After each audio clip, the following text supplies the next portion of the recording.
अस्सलामुअलैकुम वरहमतुल्लाहि वबरकातुहू नहमदुहु व नुसल्ली अला रसूलिहिल करीम अशहदु अल्ला इलाहा इल्लल्लाह व अशहदु अन्ना मुहम्मदन अब्दुहु व रसूलुहु अम्मा बाद। हलाल व हराम के हवाला से हमारी वर्कशॉप जारी है। बड़ा अहम एक भाई ने सवाल किया। सवाल ये है कि पानी में क्या रहने वाले जानवर सारे के सारे हलाल हैं? बड़ा अहम सवाल है।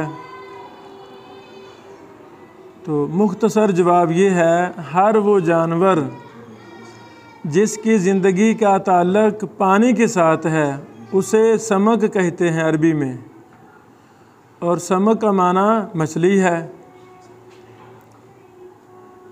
यही राज मौक़िफ़ है कि हर वो चीज़ जिसका ताल्लुक़ पानी के साथ है, यानी वो पानी के बगैर ज़िंदा नहीं रह सकती, उसकी शक्ल व सूरत जैसी भी हो, उसे मछली कहा जाएगा।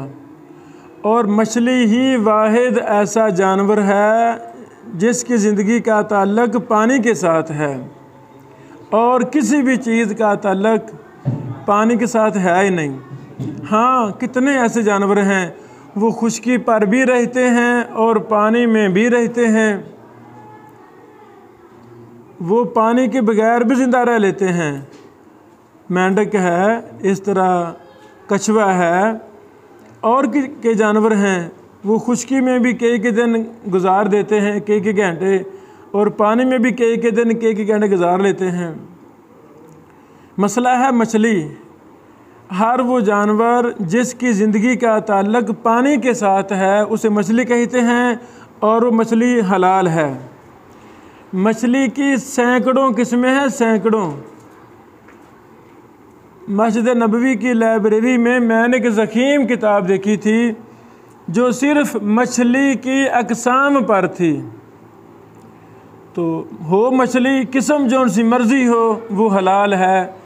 इमाम इब्न हिब्बान ने सही इब्न हिब्बान में लिखा है कि समक उसे कहते हैं जिसकी ज़िंदगी का ताल्लुक़ पानी के साथ है। बात ख़त्म हुई। और यही हमारे यहाँ राज मौक़िफ़ है। एक मैंने मुफस्सल किताब लिखी है, जानवरों के अहकाम का एनसाइक्लोपीडिया। ये मेरी किताब मफ़कूद है, अल्लाह कर मिल जाए। कंपोजिंग भी हो गई थी, प्रूफ भी मैंने 2-3 दफ़ा पढ़ लिए थे, फिर गुम हो गई। उसमें मैंने इस मसले पर तफसीली बहस लिखी है कि मछली ये हलाल है, और मछली की तमाम अक़साम हलाल हैं। बारक अल्लाह फ़ीकुम।